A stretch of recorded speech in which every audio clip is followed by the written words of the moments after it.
इस तरह का जवाब दे कि दुनिया देखे और पाकिस्तान याद रखे जन्मों तक।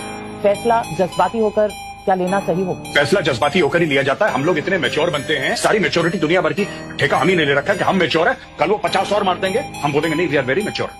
जज्बाती होकर फैसला नहीं लेना चाहिए हमें। कोई तो एक दिन ऐसा आएगा कि जब इतनी लाशें इकट्ठा हो जाएंगी हिंदुस्तानियों की कि हम जज्बाती होकर फैसला लेंगे। कुछ होगा ना, 1000, 2000, 10,000 मरेंगे जब यहाँ पे हिंदू, उस दिन हम जज्बाती होकर फैसला।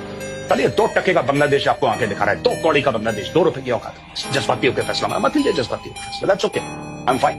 मैं तो आपको बता रहा हूं, ये जिहादी सर पे नाचेंगे। आज ये कश्मीर में है, कल ये दिल्ली के अंदर घुसेंगे, ये बॉम्बे के अंदर दोबारा बॉम्ब ब्लास्ट करेंगे। Tell the government to task the GOC, sir चाहिए इनके, खाली कर देंगे पूरी की पूरी लाइन ऑफ कंट्रोल। क्या बात करती है हमारे बंदे मार के, इंडियन आर्मी ऐसी नहीं है मैडम। आप एक बार आदेश दीजिए, ये तांडव करेंगे मौत का लाइन ऑफ कंट्रोल पे, पाकिस्तानी फौज को पता नहीं लगेगा मिसाइल कहां से गई कहां से आई।